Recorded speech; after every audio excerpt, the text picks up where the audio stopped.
सुखा सद्धम्म देशना सुखा संघस्य सामग्गी समगानं तपो सुखो।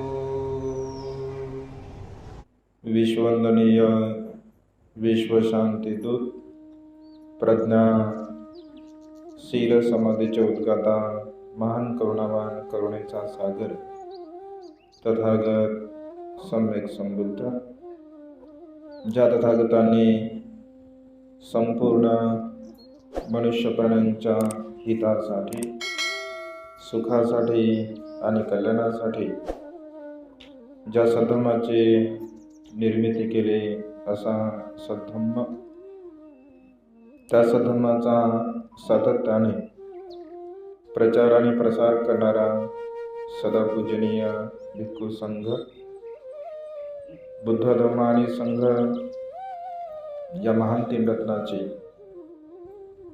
ज्या महामानवामुळे आम्हाला संधी प्राप्त झाली, ज्याने आमचं संपूर्ण जीवन फुलासारखे फुलून टाकले, बहरून टाकले, जो शोषित, असहाय्य, अनाथ, दीनदुबळा समाज होता, जो हजारो वर्ष गुलामगिरीमध्ये, अज्ञानामध्ये, कर्मकांडामध्ये, जातीयतेच्या ओझ्याखाली अखंडपणे जीवन जगत होता, त्या असंख्य महामानवांच्या पुण्याईने असंख्य बहुजनांचा उद्धार झाला, ज्या महामानवामुळे हा संपूर्ण भारत देश अखंड राहिला, समता, स्वातंत्र्य, बंधुत्व आणि न्याय या महान तथागतांच्या मूल्यांवरती या भारत देशाला राज्यघटना बहाल करून या देशावरती ज्यांनी अनंत आणि असीम असे उपकार केले, ज्यांनी शेवटच्या क्षणापर्यंत बहुजनांच्या हितासाठी, बहुजनांच्या सुखासाठी कार्य केलं, असे बोधिसत्व गुणपेतन डॉक्टर बाबासाहेब आंबेडकर यांच्या धम्मक्रांतीमध्ये शेवटच्या श्वासापर्यंत समर्पित राहून आज या प्रसंगी महामानवाला अभिवादन करण्यासाठी उपस्थित पूज्यभंते, प्रज्ञावंत, उपस्थित श्रद्धासंपन्न उपासक, उपासिका, बालक तथा बालिका, आज आपण परमपिता बोधिसत्व गुणवेतन डॉक्टर बाबासाहेब आंबेडकर यांच्या 65व्या महापरिनिर्वाण वा महाप्रयाण दिनाच्या निमित्ताने आपण सर्वजण उपस्थित आहोत. बाबासाहेबांचं जीवन कार्य, बाबासाहेबांची धम्म चळवळ, बाबासाहेबांचा जीवन प्रवास जेव्हा आपण ऐकतो, जेव्हा वाचन करतो, चिंतन मनन करत असतो, तेव्हा महापुरुषांच्या त्यागाबद्दल आपल्या जीवनामध्ये एक विशेष भाव, एक विशेष आस्था, जिव्हाळा निर्माण होत असतो. कारण महापुरुषांचं जीवनच समाजाच्या हितासाठी, समाजाच्या सुखासाठी असतं. संपूर्ण जीवन समर्पण करून, संपूर्ण जीवन समर्पित करून महापुरुष या समाजाचा उद्धार करण्यासाठी आपल्या सर्वस्वाचा त्याग करत असतात, परिवाराचा त्याग करत असतात, मुलाबाळांचा त्याग करत असतात. आणि त्यामुळे आपल्या समोर त्या महापुरुषांचा आदर्श समोर ठेवून जेव्हा आपण जीवन जगत असतो तर खऱ्या अर्थाने त्यांच्या त्यागाबद्दल आपण चिंतन मनन जर केलं असेल आणि आपल्या जीवनाबद्दल आपण जर तुलना केली असेल तर आपलं जीवन ज्यांच्यामुळे सुखपूर्वक आपण जगत आहोत, आपलं जीवन ज्यांच्यामुळे सुखाच्या मार्गाने जात आहे, त्या महापुरुषांच्या प्रती आपल्या मनामध्ये कृतज्ञ भाव निर्माण झाला पाहिजे. कारण महापुरुषांच्या प्रती आपल्या मनामध्ये जर कृतज्ञ भाव निर्माण झाला तर ज्या महापुरुषाने आपल्यावरती अनंत आणि असीम असे उपकार केलेले असतात, त्या उपकाराची आपण परतफेड तर करू शकत नाही. कारण त्यांच्या तुलनेमध्ये आपलं जे जीवन आहे ते अत्यंत अल्प असं आपलं जीवन असते. आणि या अल्प जीवनामध्ये महापुरुषांच्या कार्यासाठी जर आपण आपलं योगदान दिलं तर खऱ्या अर्थाने महापुरुषांना वंदन केल्यासारखं होत असतं. बाबासाहेबांच्या जीवनाबद्दल आपण अनेक वेळा ऐकतो, चरित्रामधून, पुस्तकामधून. बाबासाहेब असं म्हणतात की मी जे सांगितलेले कार्य आहे, मी जे सांगितलेलं काम आहे, तर त्यापैकी एक काम, एक कार्य जरी तुम्ही तुमच्या जीवनामध्ये पूर्ण केलं तर तुमचं जीवन सुखमय बनू शकते, तुमचं जीवन कल्याणकारी मार्गाला लागू शकते. असंख्य कार्य बाबासाहेबांनी आपल्या जीवनामध्ये सांगितलेले आहे. आणि त्यामुळे बाबासाहेबांचे अनुयायी म्हणून आपण बाबासाहेबांच्या कार्याला अभिप्रेत जीवन जगण्याचा प्रयत्न केला पाहिजे. कारण महापुरुषांची जी धम्म चळवळ असते, महापुरुषांचं जे जीवन कार्य असते, तर पुन्हा पुन्हा या सृष्टीमध्ये महापुरुष जन्मास येत नसतात. सुखो बुद्धान उपादो असं म्हटलं आहे. बुद्धाचा जन्म हा या सृष्टीमध्ये सुखकारक आहे. का सुखकारक आहे? कारण अनंत काळापासून बुद्धांचा जन्म या सृष्टीमध्ये होत असतो. तर बघा 2600 वर्ष झाले बुद्ध जगामध्ये उत्पन्न होणे दुर्लभ आहे असं म्हटलं आहे. बुद्ध सहजासहजी या जगामध्ये उत्पन्न होत नसतात. ही दुर्लभ गोष्ट असते बुद्ध जगामध्ये उत्पन्न होणे. आणि 2600 वर्ष झाले बघा, आणखी अद्याप दुसरे बुद्ध या सृष्टीमध्ये उत्पन्न झाले नाही. अगदी तशाच प्रकारे बोधिसत्व सुद्धा अनेक कालखंडामध्ये जरी जन्मास येत असतील, परंतु सर्वच बोधिसत्व आपल्या जीवनामध्ये समाजाच्या हितासाठी, सुखासाठी आणि कल्याणासाठी कार्य करत असतात. बाबासाहेबांना, बाबासाहेबांच्या सद्गुणाला अनुसरून, त्यांच्या कार्याला अनुसरून बोधिसत्व या उपाधीने बाबासाहेबांना सन्मानित केलं गेलं. बोधिसत्व म्हणजे भविष्यामध्ये उत्पन्न होणारे बुद्ध. म्हणजे बोधिसत्वांचं जे जीवन कार्य असतं तर ते अत्यंत महान असते, कष्टाचं असते, परिश्रमाचं असते, मेहनतीचं असते, निस्वार्थ भावनेचं बाबासाहेबांचं कार्य असते. आणि शेवटच्या क्षणापर्यंत ते कार्य करत असतात. सकाळी जे यूट्यूबला मी प्रवचन म्हणजे भाषण अपलोड केलं ऑडिओमध्ये, तर रात्री वाचन करत असताना एक भाव म्हणजे मनामध्ये असा निर्माण झाला की अगदी म्हणजे शेवटच्या क्षणापर्यंत 1 तारखेपासून ते 6 तारखेपर्यंत बाबासाहेबांचा जीवन प्रवास त्यामध्ये थोडक्यामध्ये सांगण्याचा प्रयत्न केला. तर अगदी म्हणजे 6 तारखेच्या म्हणजे 5 तारखेच्या रात्री 12, सव्वा 12 पर्यंत बाबासाहेब म्हणजे काम करत होते.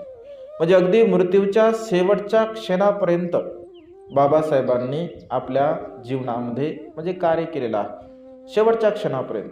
कारण बोधिसत्वामध्ये असणारी जी पारमिता असतात, त्यांच्यामध्ये असणारा जो सद्गुण असतो, तर त्या सद्गुणाच्या बलाने अगदी शेवटपर्यंत बाबासाहेबांच्या जीवनाच्या संदर्भामध्ये जेव्हा चरित्र लिहिलं गेलं, तर चरित्रकाराने बाबासाहेबांच्या संदर्भामध्ये अनेक गोष्टी लिहिल्या आहे. बाबासाहेब स्वतः असं म्हणतात की सम्यक संबुद्धांच्या जीवनासंदर्भामध्ये आणि माझ्या जीवनाच्या संदर्भामध्ये बरंच साम्य आहे. अनेक प्रसंग आहेत तसे, परंतु एक प्रसंग जर आपण बघितला, बघा, शेवटच्या क्षणापर्यंत बाबासाहेबांनी कार्य केलं. भगवंताचं महापरिनिर्वाण होण्याच्या पूर्वी सुभद्र नावाचा एक परिवर्जक भगवंताकडे येत असतो आणि भगवंताला प्रश्न करतो. अगदी मृत्यूच्या काही क्षणी भगवंत त्या परिवर्जकाला दीक्षा देत असतात, त्याला उपदेश करत असतात. म्हणजे अगदी मृत्यूच्या शेवटच्या क्षणापर्यंत सुद्धा भगवंताने लोकांना उपदेश केला. अगदी तशाच प्रकारे बाबासाहेबांच्या बाबतीमध्ये जर आपण विचार केला तर शेवटच्या क्षणापर्यंत बाबासाहेबांनी आपल्याला आवडणारं प्रिय कार्य, आपल्याला आवडणारं काम बाबासाहेबांनी शेवटपर्यंत केलं. शेवटच्या क्षणी बाबासाहेबांनी अनमोल असा ग्रंथ बुद्धा अँड हिज धम्मा हा शेवटच्या क्षणापर्यंत बाबासाहेबांनी म्हणजे लिहिलेला आहे. 5 तारखेला म्हणजे 5 डिसेंबरला बाबासाहेबांनी बुद्धा अँड हिज धम्माची प्रस्तावना म्हणजे लिहिलेली आहे. म्हणजे विचार करू शकतो आपण की 5 वर्षाचा कालावधी बाबासाहेबांना बुद्धा अँड हिज धम्मा हा ग्रंथ लिहिण्यासाठी म्हणजे लागलेला आहे.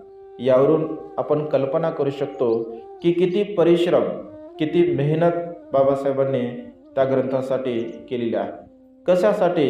तर येणारा जो बहुजन समाज आहे त्या समाजाला बुद्धांकडे नेण्यासाठी एक दिशादर्शक ग्रंथ असावा, ज्या ग्रंथाच्या आधाराने ते बुद्धाकडे वळू शकतील, त्या ग्रंथाच्या आधाराने ते बुद्धाच्या मार्गाला समजू शकतील आणि बुद्धाच्या मार्गाला जर त्यांनी समजून घेतलं तर निश्चितपणे ते सुखाला प्राप्त होऊ शकतील. म्हणजे अगदी समाजाच्या प्रती असणारी जी भावनिकता होते किंवा समाजाचं कशा प्रकारचं हित व्हावं, कल्याण व्हावं, समाज या सर्व प्रकारच्या दुःखातून कशा प्रकारचा मुक्त व्हावा, या दृष्टिकोनातून शेवटच्या क्षणापर्यंत बाबासाहेबांनी काम केलेलं आहे. अनेक प्रकारचे आजार बाबासाहेबांना होते. एवढे आजार असताना सुद्धा 18 तास बाबासाहेबांनी अभ्यास केला, चिंतन केलं, मनन केलं. कारण बाबासाहेबांना जेव्हा 1 डिसेंबरला बाबासाहेब दिल्ली या ठिकाणी असतात, तिथे एक संमेलन असते. त्या संमेलनामध्ये बाबासाहेबांचे एक सहकारी असतात. तर ते सहकारी बाबासाहेबांना प्रश्न करतात. म्हणजे बाबासाहेबांच्या मनामध्ये बुद्धांच्या प्रती किती श्रद्धा होते बघा. तर ते म्हणतात की आम्ही संपूर्ण संमेलन बघितलं आहे, आपण सुद्धा बघितलं, परंतु माझ्या मनामध्ये एक प्रश्न आहे, एक शंका उत्पन्न झाली आहे की बुद्ध तर एकच होते, परंतु बुद्ध एक असले तरी किंवा एक असल्या कारणाने इथे बुद्धांची रूपे आपण बघत आहोत, ठीक आहे, बुद्धांचे पुतळे, रूप, मूर्त्या इथे आपण बघत आहोत. तर मग बुद्धांच्या रूपांमध्ये असमानता का आहे, वेगवेगळ्या प्रकारचे ते रूपे का आहे? तेव्हा बाबासाहेब अत्यंत समर्पक अशा प्रकारचं उत्तर देतात. बाबासाहेब असं म्हणतात की जे महापुरुष असतात त्या महापुरुषांचे विविध पैलू या संसारामध्ये मनुष्याला प्रेरित करत असतात आणि विविध पैलू प्रेरित करत असल्या कारणाने जसं भारतामध्ये जे बुद्धांचं रूप निर्माण केलं, भगवंताच्या महापरिनिर्वाणानंतर अनेक वर्षाने बुद्धाचं रूप निर्माण केलं गेलं आणि मग बुद्धामध्ये असणारे जे सद्गुण होते, त्यांच्यामध्ये असणारी जी लक्षणे होती, उपलक्षणे होती, त्यांच्यावरून बुद्धांचं रूप निर्माण केलं गेलं आहे. भारतामध्ये असणारे भगवान बुद्ध आणि त्यांच्यामध्ये असणारे सद्गुण याला अनुसरून कारागिराने बुद्धाचं रूप तशा प्रकारचं निर्माण केलं. म्हणजे त्या श्रेष्ठ महापुरुषांच्या व्यक्तित्वामध्ये असणारे सद्गुण त्या रूपामध्ये प्रदर्शित करण्याचा त्यांनी प्रयत्न केला. मग जपान असेल, चायना असेल, तिबेट असेल, श्रीलंका असेल, म्यानमार असेल, थायलंड असेल, या प्रसंगी जे बुद्धांची रूपं आहे तर ते आपल्याला वेगवेगळ्या प्रकारचे पाहायला मिळतात. तर बाबासाहेब असं म्हणतात की वेगवेगळ्या जरी रूपं असतील तर रूपाकडे विशेष रूपाने आपण लक्ष देऊ नये, तर त्या महापुरुषामध्ये असणारे त्यांचं व्यक्तित्व, त्यांचे सद्गुण, त्यांचा सदाचार, त्यांचं तत्वज्ञान आपल्या जीवनामध्ये अत्यंत महत्त्वपूर्ण आहे. म्हणजे बुद्धाकडे बघण्याचा जो दृष्टिकोन बाबासाहेबांचा होता तो किती निर्मळ होता, किती स्वच्छ होता. बाबासाहेब असं म्हणतात की बुद्ध रूपामध्ये भगवंताला तुम्ही शोधू नका, तर त्यांच्यामध्ये असणारे जे सद्गुण आहे, वंदनेमध्ये आपण म्हणत असतो इतिपिसो भगवा अरहं सम्मा संबुद्धो, म्हणजे वंदनेमध्ये जे 9 गुण भगवंताचे सांगितले, धम्मामध्ये जे 6 गुण सांगितले, संघामध्ये जे 9 गुण सांगितले, म्हणजे अशा प्रकारे बुद्ध धम्म आणि संघाप्रती बाबासाहेबांच्या चित्तामध्ये असीम अशी श्रद्धा होती. आणि त्यामुळे बुद्धांकडे बघण्याचा जो दृष्टिकोन आहे तो आपला सम्यक दृष्टिकोन असला पाहिजे. सम्यक दृष्टिकोन बाबासाहेबांकडे बघण्याचा असला पाहिजे. कारण महापुरुषांकडे सम्यक दृष्टिकोनाने जर आपण बघत असेल तर महापुरुषांमध्ये असणारे जे सद्गुण आहे त्या सद्गुणाचं अनुसरण करणारा व्यक्ती, अनुयायी या संज्ञेस प्राप्त होत असतो. बाबासाहेबांनी जे परिश्रम केले, जे मेहनत केली, जे कष्ट सोसले, जे त्यांच्या जीवनामध्ये हाल अपेष्टा त्यांनी सहन केल्या, या सृष्टीमध्ये, या भूमीमध्ये बाबासाहेबांसारखा महापुरुष पुन्हा होणे नाही आहे.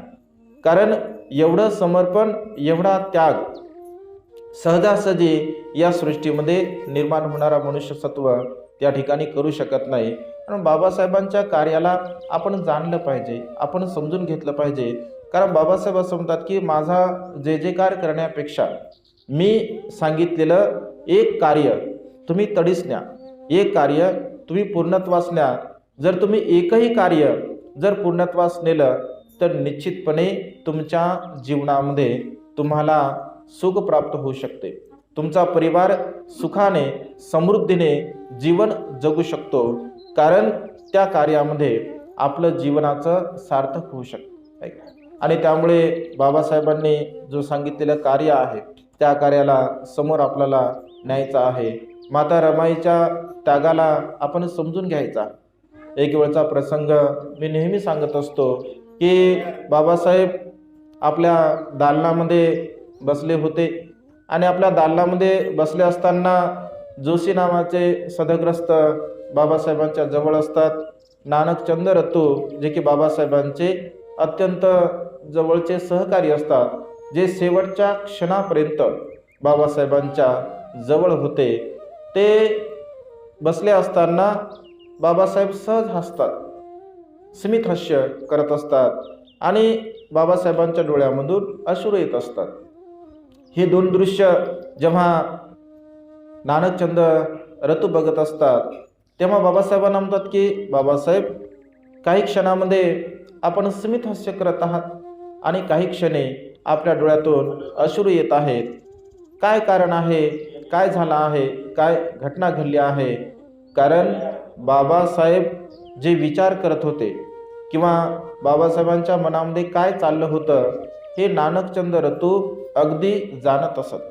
कारण सर्वात जवळचे सहकारी जर कोणी असतील, सेवक जर कोणी असेल तर ते म्हणजे नानकचंद रतू होते, जे की शेवटच्या क्षणापर्यंत बाबासाहेबांच्या सोबत होते आणि अधिक काळ बाबासाहेबांच्या सहवासामध्ये राहिल्यामुळे बाबासाहेब काय विचार करतात, काय बोलतात याकडे त्यांचं बारकाईने लक्ष असतं.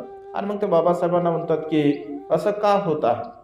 बाबासाहेब असं म्हणतात की नानकचंद रतू, जेव्हा मी भूतकाळामध्ये जातो, भूतकाळामध्ये गेल्यानंतर सहज माझ्या डोळ्यातून अश्रू येतात. भूतकाळामध्ये मी जेव्हा पाहतो तर आज ज्या क्षणी इथे मी आहे या क्षणापर्यंत या अवस्थेपर्यंत येण्यासाठी मला किती परिश्रम करावे लागले, मला किती मेहनत करावी लागली, मला किती त्याग करावा लागला, याचं जेव्हा मी चिंतन मनन करतो तर मला जाणवतं की मी माझ्या सर्वस्वाचा त्याग केलेला आहे. मी माझ्या संसाराचा त्याग केला, मी माझ्या मुलाबाळाचा त्याग केला, मी माझ्या पत्नीचा त्याग केला. एवढंच नव्हे तर माझ्या ज्या भौतिक सुखाच्या संदर्भामध्ये मी जे जीवन जगलो त्या संपूर्ण जीवनाचा मी त्याग केला. आठवण सांगताना बाबासाहेब सांगतात की नानकचंद्र, तू जेव्हा माझा प्रिय पुत्र राजरत्न मृत्यूला प्राप्त होत असतो, राजरत्न मृत्यूला प्राप्त झाल्यानंतर जेव्हा मी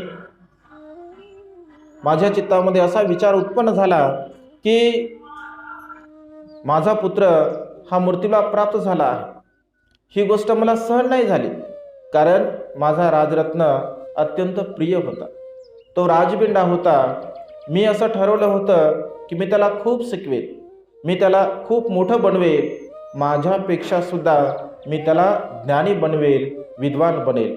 कारण तो राजबिंडा आहे, त्याच्यामध्ये खूप चांगली लक्षणं आहे, अगदी तो माझ्यासारखा दिसतो आहे.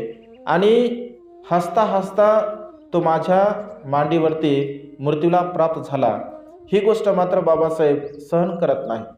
अनेक वेळापर्यंत लोक सांगतात बाबासाहेबांना की बाबासाहेब, आता बराच वेळ झालेला आहे, आपण राजरत्नाला निरोप दिला पाहिजे. कारण बाबासाहेबांच्या पश्चात सुद्धा बाबासाहेबांची काही मुलं मृत्यूला प्राप्त झाली होती. बाबासाहेब इंग्लंडला अभ्यास करण्यासाठी गेले असताना गंगाधर मृत्यूला प्राप्त झाला होता. गंगाधर मृत्यूला प्राप्त कशामुळे झाला? बाबासाहेब सांगतात की त्या मुलाला मी पाहू सुद्धा शकलो नाही, कारण मी अभ्यास करण्यासाठी तेव्हा इंग्लंडला होतो आणि अभ्यास करण्यासाठी गेला असताना माझा पुत्र केवळ अन्न न मिळाल्यामुळे मृत्यूला प्राप्त झाला. माझा पुत्र केवळ औषधी न मिळाल्यामुळे मृत्यूला प्राप्त झाला. डॉक्टरची फीज देणे बाकी होते आणि त्याची फीज बाकी देणे असल्यामुळे माझ्या रामूला त्यांनी औषधीसुद्धा दिली नाही आणि माझा पुत्र बिना औषधाचा मृत्यूला प्राप्त झाला. जेव्हा ही गोष्ट मी आठवतो तर माझ्या काळजाचे असंख्य तुकडे होतात. जेव्हा माझा राजरत्न मृत्यूला प्राप्त झाला तेव्हा जेव्हा लोक असे म्हणाले की बाबासाहेब, बराच वेळ झाला, आपण राजरत्नाला निरोप दिला पाहिजे. आणि ही गोष्ट माझ्या कानावरती जेव्हा पडली तेव्हा मी तिला सहन करू शकलो नाही. पुन्हा कार्यकर्ते म्हणाले की बाबासाहेब, राजरत्नाला त्यांना त्याच्या सेवाला गुंडाळण्यासाठी पांढरं वस्त्र आणायचं आहे, पांढरं वस्त्र आणायचं आहे, असा शब्द जेव्हा माझ्या कानावरती पडतो तर तेव्हा त्या क्षणी नानकचंदू माझ्या खिशामध्ये एक आणासुद्धा नव्हता. अगदी 2 मीटर कपडा आणण्यासाठी सुद्धा माझ्या पुत्रासाठी माझ्याकडे पैसा नव्हता. कार्यकर्ते म्हणाले की बाबासाहेब, आम्ही आणतो, परंतु मी म्हणालो की माझ्या परिवारासाठी समाजाचा पैसा मी कुठल्याही प्रकारे उपयोगामध्ये आणणार नाही. म्हणजे किती स्वाभिमान होता, किती आत्मसन्मान बाबासाहेबांच्या चित्तामध्ये होता. अगदी माता रमाई आपल्या फाटक्या लुगड्याचा पदर फाडते आणि त्यामध्ये राजरत्नाला गुंडाळून शेवटचा निरोप दिला जातो. हा एवढा जो त्याग मी बघतो.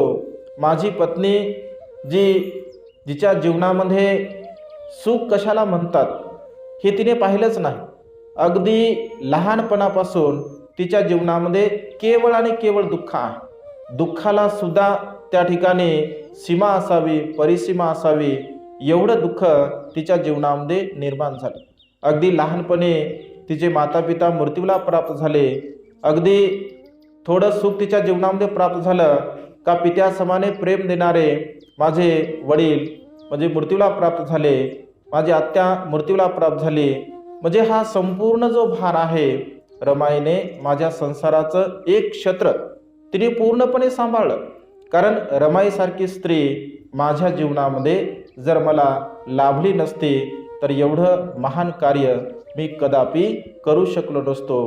कारण ती योगिनी होती.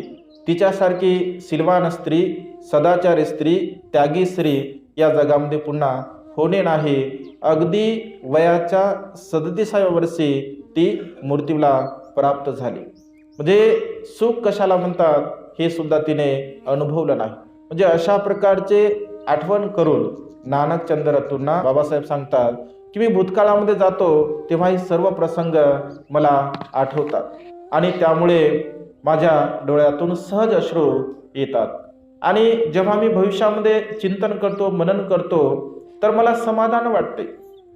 मी समाधानी होतो कारण मी जे जे इच्छिलं होतं, मी जे संकल्प केले होते ते सर्वच्या सर्व संकल्प मी आज घडीला पूर्ण केले आहे. आज माझा समाज सन्मानाने जीवन जगतो. आज माझा समाज थाटामाटाने राहतो, तो पोटाला पोटभर खातो, सुखपूर्वक जीवन जगतो.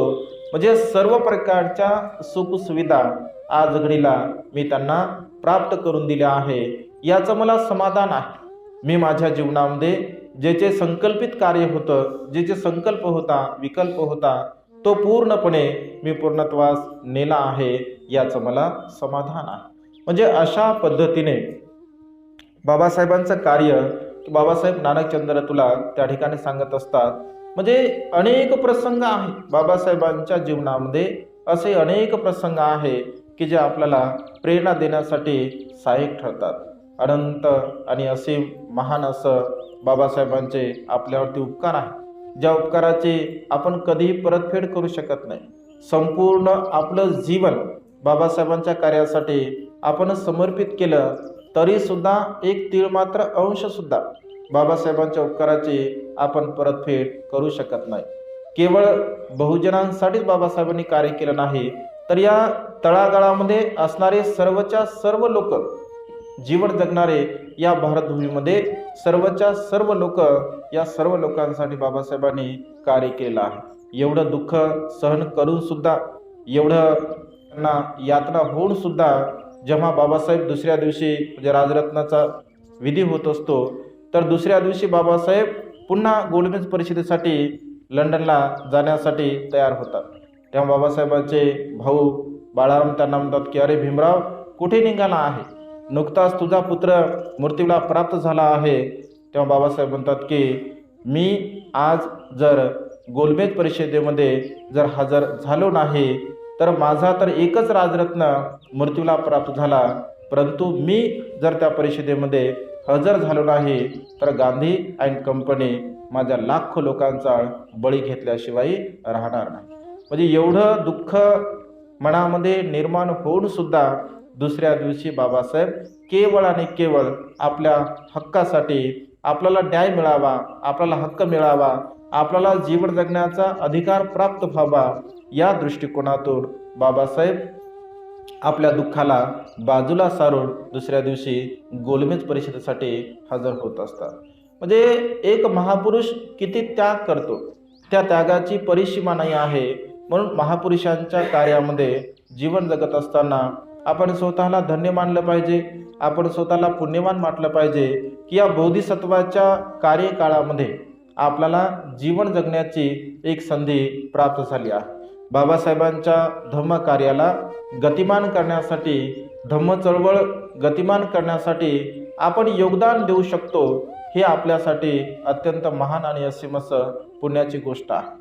बाबासाहेब असं म्हणतात, मी जो हा धम्माचा रथ समोर नेला आहे, या धम्माच्या रथाला जर तुम्हाला समोर नेता येत असेल तर तुम्ही समोर न्या, परंतु तुम्हाला हा धम्मरथ जर समोर नेता येत नसेल तर तिथल्या तिथेच राहू द्या, त्याला पाठीमागे तुम्ही मात्र खेचू नका. धम्मरथ आपल्याला बाबासाहेबांनी समोर नेण्यासाठी सांगितलं आहे आणि त्यामुळे जीवन जगत असताना आपलं हे जीवन अत्यंत अल्प आहे, क्षणिक आहे, क्षणभंगुर आहे, परिवर्तनशील आहे. केव्हा कधी कुठे आपला मृत्यू होईल हे आपण सांगू शकत नाही. आणि त्यामुळे आपल्याला मिळालेलं जे आयुष्य असते, या मिळालेल्या आयुष्यामध्ये आपण स्वतः तर सुखपूर्वक जीवन जगलंच पाहिजे, परंतु आपली एक नैतिक जबाबदारी म्हणून, आपलं एक नैतिक कर्तव्य म्हणून बाबासाहेबांच्या बोधिसत्वांच्या चळवळीसाठी आपलं योगदान असलं पाहिजे. कारण कर्मरूपाने या संसारामध्ये मनुष्य जिवंत असतो. आज 65 वर्ष बाबासाहेबांना होऊन झाले, आपल्यामधून गेले बाबासाहेब 65 वर्ष झाले, परंतु आजही घडीला एकही या भारतभूमीमध्ये असं मन नाही, असं चित्त नाही की बाबासाहेब या भूमीमधून निघून गेले असं म्हणणार. कारण कायरूपीने शरीर रूपाने जरी बाबासाहेब निघून गेले असतील तर या सृष्टीमध्ये आपल्या कार्याच्या रूपाने, आपल्या सद्गुणाच्या रूपाने, आपल्या शीलाच्या रूपाने, आपल्या तत्वज्ञानाच्या रूपाने बाबासाहेब सदा सर्व काळ या भारतभूमीमध्ये जिवंत राहणार आहे. म्हणून सद्गुण, सत्कार्य, कुशल कर्म आपल्या जीवनामध्ये करणं अत्यंत गरजेचं असतं. चांगल्या प्रकारचं कार्य आपण आपल्या जीवनामध्ये केलं तर निश्चितपणे बाबासाहेबांना अभिवादन करण्यासारखं होत असतं. बाबासाहेब जेव्हा दिल्लीमध्ये असतात आणि दिल्लीमध्ये भाषण करत असताना एका प्रसंगी बाबासाहेब असं म्हणतात की बौद्ध धर्माचा प्रचार आणि प्रसार करण्याची तुमच्यावरती फार मोठी जबाबदारी आहे.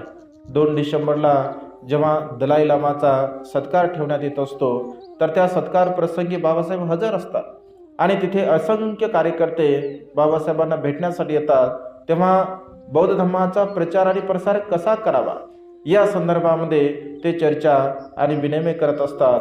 बाबासाहेब असं म्हणतात की तुमच्यावरती फार मोठी जबाबदारी आहे. बुद्धाचा विचार या सृष्टीमध्ये फैलावणे, बुद्धांच्या विचाराचा प्रचार आणि प्रसार करणे ही फार मोठी जबाबदारी तुमच्यावरती आहे.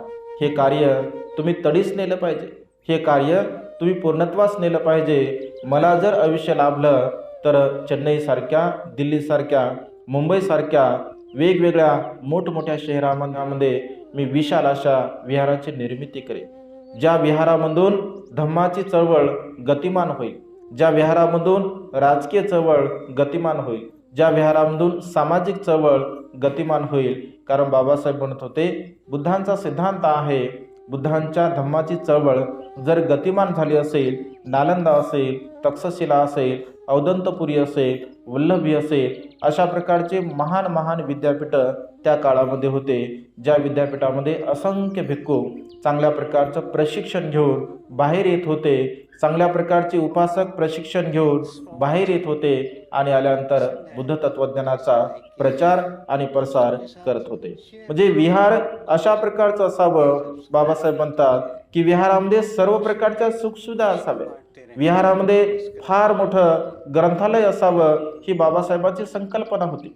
बाबासाहेब असं की जिथे जिथे विहार असेल तिथे तिथे सुंदर असं ग्रंथालय असावं. विहारामध्ये जर प्रवेश केला तर सुज्ञ व्यक्तींना, ज्ञानी व्यक्तींना विहारामधून बाहेर निघावं असं सुद्धा वाटणार नाही. अशा प्रकारे तुम्ही विहाराची निर्मिती केली पाहिजे. म्हणजे इथे ज्ञानाचा भांडार असावा, असंख्य ज्ञान संपदा आपण तिथे निर्माण केली पाहिजे. शेवटच्या क्षणी बाबासाहेब आपल्या पुस्तकाकडे दृष्टिक्षेप टाकतात. असंख्य पुस्तके बाबासाहेबांकडे त्या काळामध्ये असतात. असं म्हटलं आहे की 50,000 ग्रंथ संपदा बाबासाहेबांची त्या काळामध्ये असते. जगामध्ये असा एकमेव पुरुष असेल ज्यांनी राहण्यासाठी घर न बांधता केवळ पुस्तकासाठी राजगृह नावाचं विशाल असं घर बांधलं होतं. म्हणजे मनुष्य बाबासाहेब असं की माझ्या जवळचे प्रिय जर कोणी असेल तर ते ग्रंथ आहे, माझे मित्रही ग्रंथ आहे, माझे सोबतीही ग्रंथ आहे. मला ते बोलतात, मला ते हसवतात, मला ते रडवतात, माझ्यासोबत ते मनोरंजन करतात. म्हणजे असंख्य ग्रंथ संपदा बाबासाहेबांसोबत असल्यामुळे मला ते वेळोवेळी मार्गदर्शन सुद्धा करतात असं बाबासाहेब म्हणतात. म्हणजे ग्रंथ मनुष्याला सर्व प्रकारच्या गोष्टी शिकवतो. बाबासाहेब असं की माझ्या जीवनामध्ये फार कमी मला मित्र आहे, किंवा ना मला मित्रच कोणी नाही, कारण पुस्तक हे माझं सर्वात जवळचा मित्र आहे. तोच मला सर्व प्रकारचं मार्गदर्शन करतो, जीवन जगण्याची प्रेरणा देतो, जीवन कसं जगावं हे मला शिकवतो. म्हणजे आपल्याकडे जे अनमोल धन आहे, बाबासाहेब असं म्हणतात की हे माझं अनमोल धन आहे, या अनमोल धनाला मी कोणालाही स्पर्श करू देणार नाही. म्हणजे अशा प्रकारे त्या पुस्तकांच्या प्रती त्यांना जिव्हाळा होता. शेवटच्या क्षणी बाबासाहेब आपल्या प्रत्येक पुस्तकाकडे दृष्टिक्षेप टाकतात, जणू संपूर्ण ग्रंथसंपदा मृत्यूच्या समयी आपल्या डोळ्यामध्ये ते साठवून घेत असतात. म्हणजे बाबासाहेबांचं जे जीवन कार्य आहे तर ते जीवन कार्य अत्यंत महान असीम आहे. या जीवन कार्याला आपण समजून घेतलं पाहिजे. बाबासाहेबांच्या धम्म चळवळीला गतिमान करण्यासाठी मी काय योगदान देऊ शकतो, मी काय करू शकतो, अशा प्रकारची भावना, अशा प्रकारची प्रेरणा आपल्या मनामध्ये आपण निर्माण केली पाहिजे आणि आपण स्वतःला ते धन्य समजलं पाहिजे. बाबासाहेबांच्या चळवळीसाठी मी जर जीवन जगत आहे, बाबासाहेबांच्या चळवळीसाठी मी जर काही करत आहे तर मी स्वतःला धन्य मानलं पाहिजे. कारण मला काहीतरी करण्याची संधी उपलब्ध होत आहे. ज्या महामानवाने माझ्यावरती अनंत उपकार केले, ज्या महामानवामुळे मी सुखपूर्वक जीवन जगत आहे, माणूस म्हणून मला जीवन जगण्याचा अधिकार प्राप्त झाला आहे, त्या महामानवासाठी मी काहीतरी करत आहे, त्या महामानवाच्या चळवळीसाठी मी काहीतरी करत आहे. स्वतःला आपण धन्य समजलं पाहिजे, स्वतःला आपण पुण्यवान समजलं पाहिजे की महापुरुषांच्या या धम्मक्रांतीमध्ये आपल्याला योगदान देण्यासाठी म्हणजे मिळत आहे. जे अशा प्रकारचं महान आणि असीम कार्य बाबासाहेबांचं जीवनचरित्र अत्यंत विशाल आहे. संपूर्ण जीवनभर जरी बाबासाहेबांच्या कार्यावरती आपण बोलायला गेलो तरी ज्याप्रमाणे महासागराची म्हणजे खोलीची तुलना आपण करू शकत नाही. अगदी बाबासाहेबांच्या कार्याच्या संदर्भामध्ये सुद्धा आपण कितीही बोललो, कितीही सांगलं तरी महान आणि असीम कार्य बाबासाहेबांचं आहे. त्या कार्याची आपण कधीही परतफेड करू शकत नाही. आणि बाबासाहेबांना अभिवादन करणे म्हणजे बाबासाहेबांच्या कार्याला पूर्णत्वास नेण्याचा एक सम्यक संकल्प आपण आपल्या जीवनामध्ये केला पाहिजे की बोधिसत्वांच्या या चळवळीमध्ये मला संकल्पित माझं जीवन जगायचं आहे. अशा प्रकारचे संकल्प करून आपण चांगल्या प्रकारचा जीवन जगण्याचा प्रयत्न केला पाहिजे. आज या प्रसंगी ज्या महापुरुषांमुळे आपलं जीवन खूप सुखपूर्वक बनलं आहे, माणूस म्हणून जीवन जगण्याचा आपल्याला अधिकार प्राप्त झाला आहे, आध्यात्मिक जीवन जगण्याचा आपल्याला अधिकार प्राप्त झाला आहे. मी माणूस आहो, मला मनुष्यत्वाचा लाभ प्राप्त झाला आहे, ही भावना सदा सर्व काळ आपण आपल्या मनामध्ये निर्माण केली पाहिजे. कारण बाबासाहेब जर या सृष्टीमध्ये नसते तर आज आपण काय करत असतो, आज कुठे असतो, म्हणजे कोणाच्या दावणीचे जे काही जनावराप्रमाणे जे बैल बांधले जातात, अगदी जनावरापेक्षाही तुच्छ आणि नीच अशा प्रकारचं जीवन आपलं होतं. आज सन्मानाने, थाटामाटाने, आदराने आपण जीवन जगत आहोत. हे केवळ आणि केवळ बाबासाहेबांची पुण्य आहे, माता रमाईची पुण्य आहे. या महापुरुषांच्या उपकाराची आपण परतफेड करू शकत नाही, परंतु त्यांनी सांगितलेलं कार्य जर आपण तडीस नेण्यासाठी आपलं योगदान दिलं असेल तर निश्चितपणे बाबासाहेबांच्या कार्याला समोर नेण्यासाठी, गतिमान करण्यासाठी माझं काहीतरी योगदान आहे. मृत्यूच्या समयी माणसाला समाधान असलं पाहिजे, मृत्यूच्या समयी मनुष्य समाधानी असला पाहिजे. म्हणजे स्वतः, कारण भगवंत असे म्हणतात की मनुष्याचं मन हे केवळ स्वतःपुरतं मर्यादित असते. म्हणजे स्वतःला जे आपण बोलत असतो ते इतरांना आपण बोलू शकत नाही, ते इतरांना आपण सांगू शकत नाही. मृत्यू सुद्धा सुखपूर्वक असावा असं भगवंताने म्हटलं आहे. मग मृत्यू सुखपूर्वक कधी येऊ शकतो, कसा येऊ शकतो, तर मनाला जर समाधान असेल, मनाला जर आनंद मिळत असेल, किंवा जीवनाबद्दल जेव्हा आपण चिंतन मनन करतो की मी मनुष्य म्हणून या सृष्टीमध्ये जन्मास आलो आहे, मग मनुष्य म्हणून जन्मास आल्यानंतर जे 60 वर्षाचं, 70 वर्षाचं, 80 वर्षाचं मी आयुष्य जगलो आहे, या आयुष्यामध्ये मी किती चांगले कामं केले, या आयुष्यामध्ये मी किती वाईट कामं केले, या आयुष्यामध्ये बाबासाहेबांच्या धम्म चळवळीला गतिमान करण्यासाठी मी काय काय करू शकलो, याचं जेव्हा चिंतन मनन आपण मृत्यूच्या समयी करू तेव्हा आपल्या मनाने समाधान व्यक्त केलं पाहिजे, आपल्या मनाने प्रसन्नता व्यक्त केली पाहिजे की बा मी काहीतरी माझ्या जीवनामध्ये केलं आहे, मला जे काही करता येईल मी ते केलं आहे. परंतु जेव्हा आपण काहीच करत नसेल आणि ती भावना जर शेवटच्या क्षणी आपल्या चित्तामध्ये निर्माण होत असेल तर मृत्यू मात्र सुखपूर्वक येऊ शकत नाही. कारण मृत्यू सुखपूर्वक येण्यासाठी सुद्धा पुण्याची शिदोरी, कुशल कर्माची शिदोरी आपल्यासोबत असणं अत्यंत गरजेचं आहे. म्हणून कुशल कर्म, पुण्यकर्म आपल्याला करण्याची संधी आहे, या संधीला आपण सोनं केलं पाहिजे. कारण बाबासाहेबांच्या चळवळीमध्ये जेवढं काही आपण योगदान देऊ, आपलं स्वतःचं पुण्य, स्वतःचं कुशल कर्म ते होऊ शकते. आज या प्रसंगी अधिक न बोलता आपणा सर्वांच्या प्रती मंगल मैत्रीची भावना व्यक्त करतो.